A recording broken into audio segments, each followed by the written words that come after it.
Lost Hearts by M.R. James.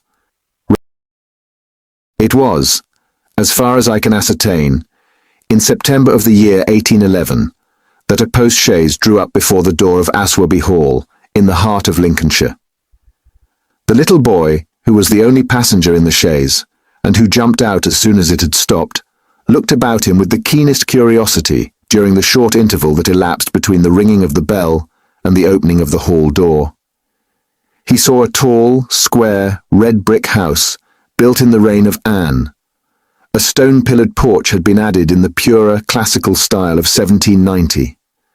The windows of the house were many, tall and narrow, with small panes and thick white woodwork. A pediment, pierced with a round window, crowned the front. There were wings to right and left, connected by curious glazed galleries, supported by colonnades, with the central block. These wings plainly contained the stables and offices of the house. Each was surmounted by an ornamental cupola with a gilded vane. An evening light shone on the building, making the window panes glow like so many fires. Away from the hall in front stretched a flat park studded with oaks and fringed with firs, which stood out against the sky. The clock in the church tower, buried in trees on the edge of the park, only its golden weathercock catching the light, was striking 6, and the sound came gently beating down the wind. It was altogether a pleasant impression, though tinged with the sort of melancholy appropriate to an evening in early autumn, that was conveyed to the mind of the boy who was standing in the porch waiting for the door to open to him. The post-chaise had brought him from Warwickshire, where some 6 months before he had been left an orphan.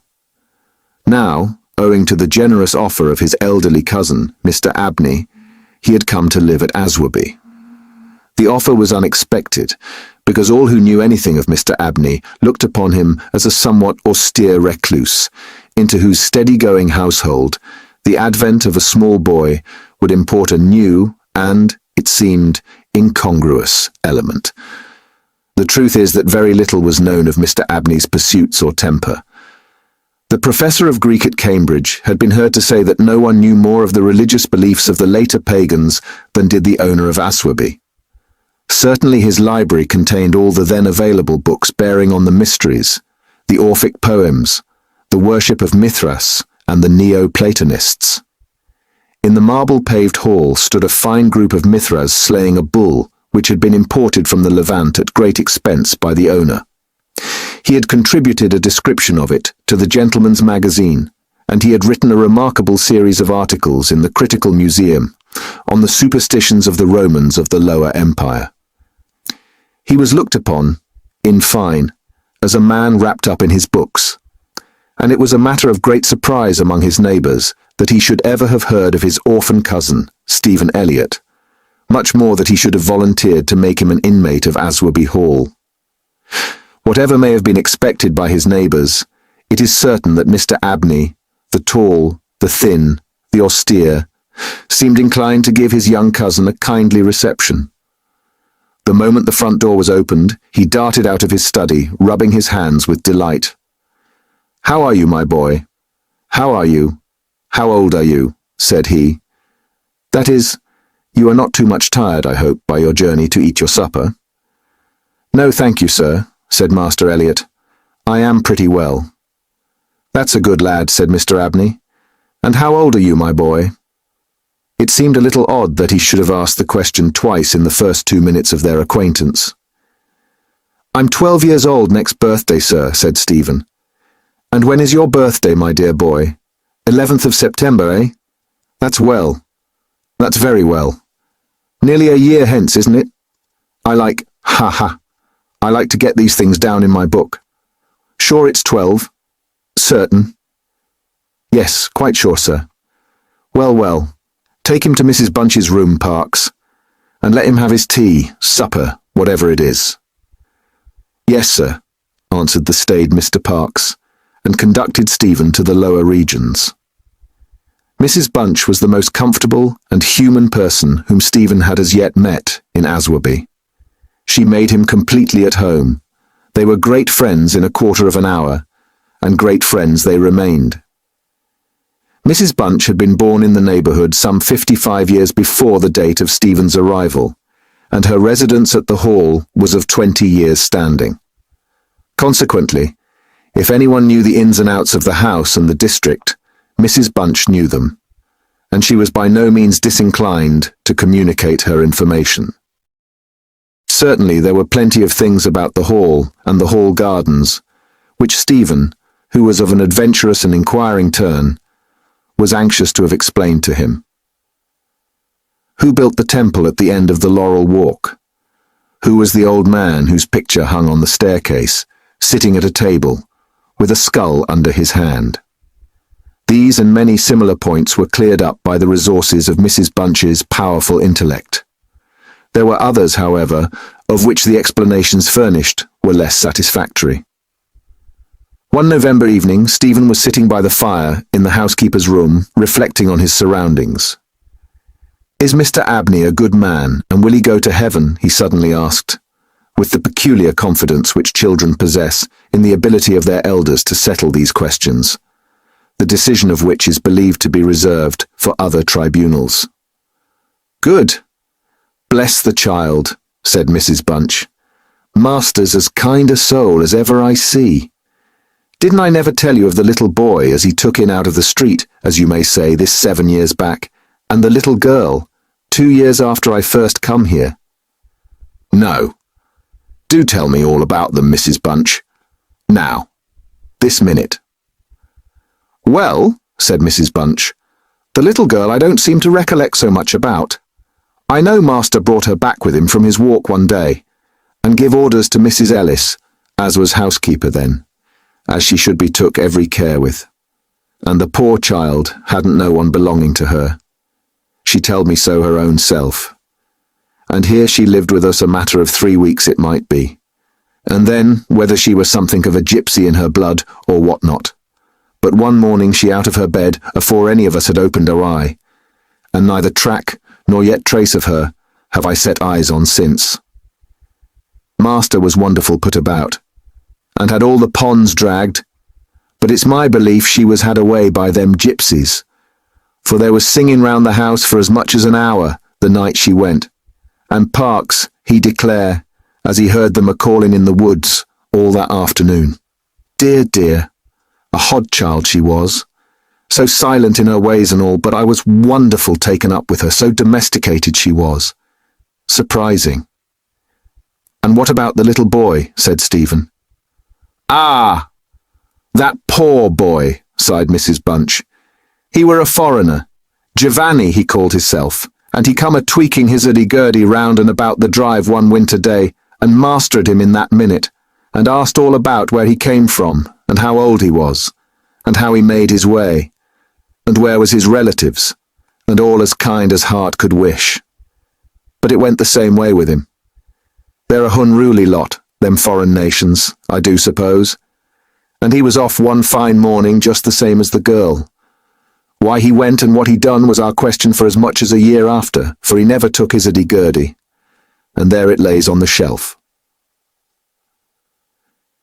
The remainder of the evening was spent by Stephen in miscellaneous cross-examination of Mrs. Bunch and in efforts to extract a tune from the hurdy-gurdy.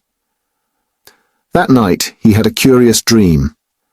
At the end of the passage at the top of the house, in which his bedroom was situated, there was an old disused bathroom.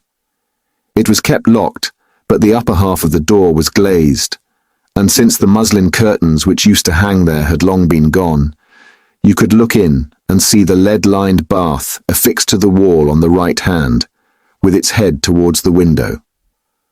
On the night of which I am speaking, Stephen Elliott found himself, as he thought, looking through the glazed door.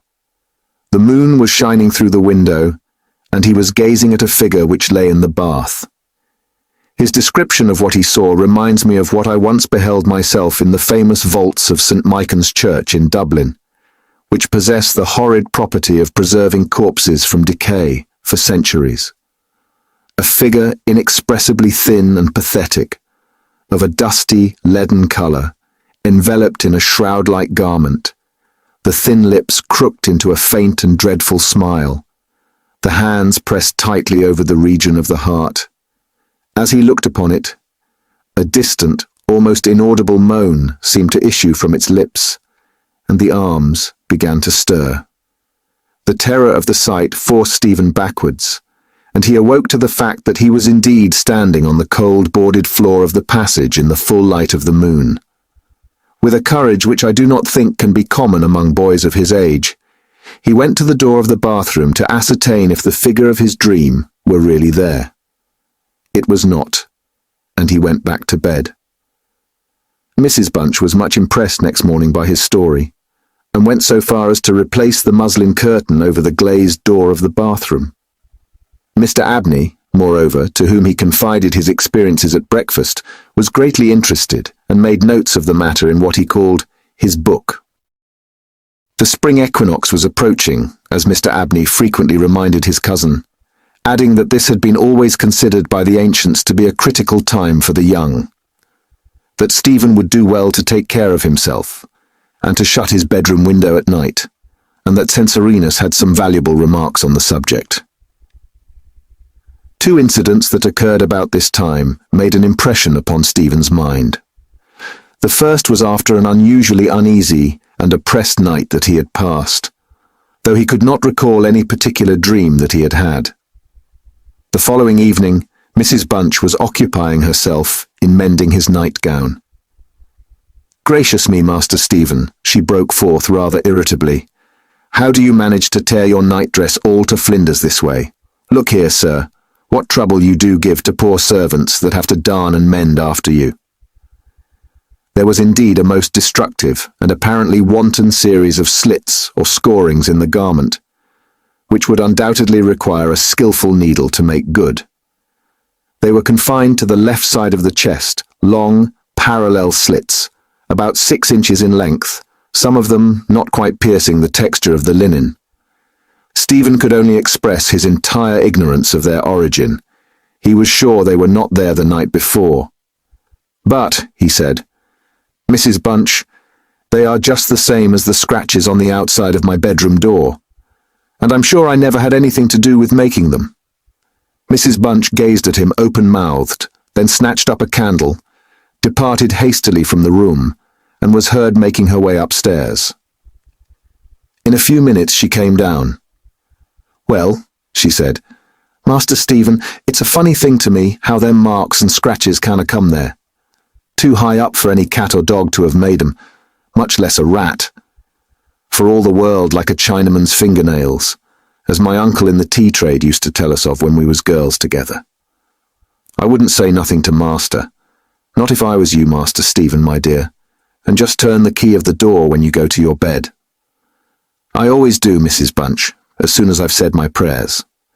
"Ah, that's a good child. Always say your prayers, and then no one can't hurt you."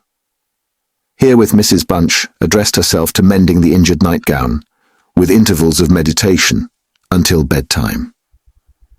This was on a Friday night in March, 1812. On the following evening, the usual duet of Stephen and Mrs. Bunch was augmented by the sudden arrival of Mr. Parkes, the butler, who as a rule kept himself rather to himself in his own pantry. He did not see that Stephen was there. He was, moreover, flustered and less slow of speech than was his wont. "Master may get up his own wine if he likes, of an evening," was his first remark. "Either I do it in the daytime, or not at all, Mrs. Bunch. I don't know what it may be. Very like it's the rats, or the wind got into the cellars, but I'm not so young as I was, and I can't go through with it as I have done. Well, Mr. Parkes, you know it is a surprising place for the rats, is the hall. I'm not denying that, Mrs. Bunch, and to be sure many a time I've heard the tale from the men in the shipyards about the rat that could speak. I never laid no confidence in that before, but tonight, if I demean myself to lay my ear to the door of the further bin, I could pretty much have heard what they was saying. Oh there, Mr. Parkes, I've no patience with your fancies. Rats talking in the wine cellar indeed. Well, Mrs. Bunch, I've no wish to argue with you. All I say is, if you choose to go to the far bin and lay your ear to the door, you may prove my words this minute. What nonsense you do talk, Mr. Parkes. Not fit for children to listen to. Why, you'll be frightening Master Stephen there out of his wits." "What? Master Stephen," said Parkes, awaking to the consciousness of the boy's presence. "Master Stephen knows well enough when I'm playing a joke with you, Mrs. Bunch." In fact, Master Stephen knew much too well to suppose that Mr. Parkes had in the first instance intended a joke. He was interested, not altogether pleasantly, in the situation. But all his questions were unsuccessful in inducing the butler to give any more detailed account of his experiences in the wine cellar. We have now arrived at March 24th, 1812. It was a day of curious experiences for Stephen. A windy, noisy day, which filled the house and the gardens with a restless impression. As Stephen stood by the fence of the grounds and looked out into the park, he felt as if an endless procession of unseen people were sweeping past him on the wind, borne on resistlessly and aimlessly, vainly striving to stop themselves, to catch at something that might arrest their flight and bring them once again into contact with the living world of which they had formed a part. After luncheon that day, Mr. Abney said, "Stephen, my boy, do you think you could manage to come to me tonight as late as 11 o'clock in my study? I shall be busy until that time, and I wish to show you something connected with your future life which it is most important that you should know. You are not to mention this matter to Mrs. Bunch nor to anyone else in the house, and you had better go to your room at the usual time." Here was a new excitement added to life. Stephen eagerly grasped at the opportunity of sitting up till 11 o'clock. He looked in at the library door on his way upstairs that evening, and saw a brazier, which he had often noticed in the corner of the room, moved out before the fire. An old silver-gilt cup stood on the table, filled with red wine, and some written sheets of paper lay near it. Mr. Abney was sprinkling some incense on the brazier from a round silver box as Stephen passed, but did not seem to notice his step. The wind had fallen, and there was a still night and a full moon. At about 10 o'clock, Stephen was standing at the open window of his bedroom, looking out over the country. Still as the night was, the mysterious population of the distant moonlit woods was not yet lulled to rest. From time to time, strange cries as of lost and despairing wanderers sounded from across the mere. They might be the notes of owls or water birds, yet they did not quite resemble either sound. Were not they coming nearer? Now they sounded from the nearer side of the water, and in a few moments they seemed to be floating about among the shrubberies. Then they ceased. But just as Stephen was thinking of shutting the window and resuming his reading of Robinson Crusoe, he caught sight of two figures standing on the gravelled terrace that ran along the garden side of the hall. The figures of a boy and girl, as it seemed. They stood side by side, looking up at the windows. Something in the form of the girl recalled irresistibly his dream of the figure in the bath. The boy inspired him with more acute fear. Whilst the girl stood still, half smiling, with her hands clasped over her heart, the boy, a thin shape with black hair and ragged clothing, raised his arms in the air with an appearance of menace and of unappeasable hunger and longing. The moon shone upon his almost transparent hands, and Stephen saw that the nails were fearfully long, and that the light shone through them. As he stood with his arms thus raised, he disclosed a terrifying spectacle. On the left side of his chest there opened a black and gaping rent, and there fell upon Stephen's brain, rather than upon his ear, the impression of one of those hungry and desolate cries that he had heard resounding over the woods of Aswarby all that evening. In another moment, this dreadful pair had moved swiftly and noiselessly over the dry gravel, and he saw them no more. Inexpressibly frightened as he was, he determined to take his candle and go down to Mr. Abney's study, for the hour appointed for their meeting was near at hand. The study or library opened out of the front hall on one side, and Stephen, urged on by his terrors, did not take long in getting there. To effect an entrance was not so easy. It was not locked, he felt sure, for the key was on the outside of the door as usual. His repeated knocks produced no answer. Mr. Abney was engaged. He was speaking. What? Why did he try to cry out? And why was the cry choked in his throat? Had he, too, seen the mysterious children? But now everything was quiet, and the door yielded to Stephen's terrified and frantic pushing. On the table in Mr. Abney's study, certain papers were found which explained the situation to Stephen Elliott when he was of an age to understand them. The most important sentences were as follows. It was a belief very strongly and generally held by the ancients, of whose wisdom in these matters I have had such experience as induces me to place confidence in their assertions, that by enacting certain processes, which to us moderns have something of a barbaric complexion, a very remarkable enlightenment of the spiritual faculties in man may be attained.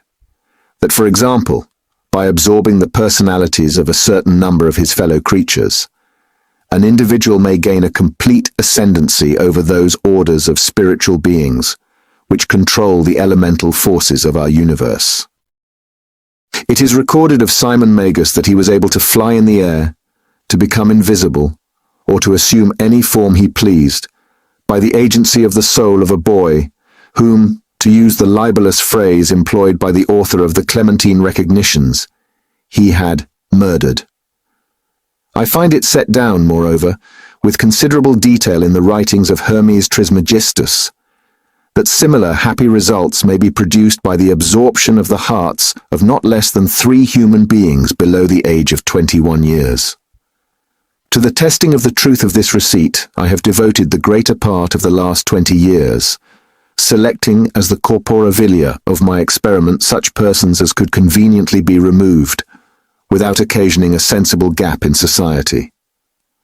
The first step I effected by the removal of one Phoebe Stanley, a girl of gypsy extraction, on 24th of March, 1792. The second by the removal of a wandering Italian lad named Giovanni Paoli, on the night of 23rd of March, 1805. The final victim, to employ a word repugnant in the highest degree to my feelings, must be my cousin, Stephen Elliott. His day must be this 24th of March, 1812. The best means of effecting the required absorption is to remove the heart from the living subject, to reduce it to ashes, and to mingle them with about a pint of some red wine, preferably port. The remains of the first 2 subjects, at least, it will be well to conceal. A disused bathroom or wine cellar will be found convenient for such a purpose. Some annoyance may be experienced from the psychic portion of the subjects, which popular language dignifies with the name of ghosts. But the man of philosophic temperament, to whom alone the experiment is appropriate, will be little prone to attach importance to the feeble efforts of these beings to wreak their vengeance on him. I contemplate with the liveliest satisfaction the enlarged and emancipated existence which the experiment, if successful, will confer on me, not only placing me beyond the reach of human justice, so-called, but eliminating to a great extent the prospect of death itself.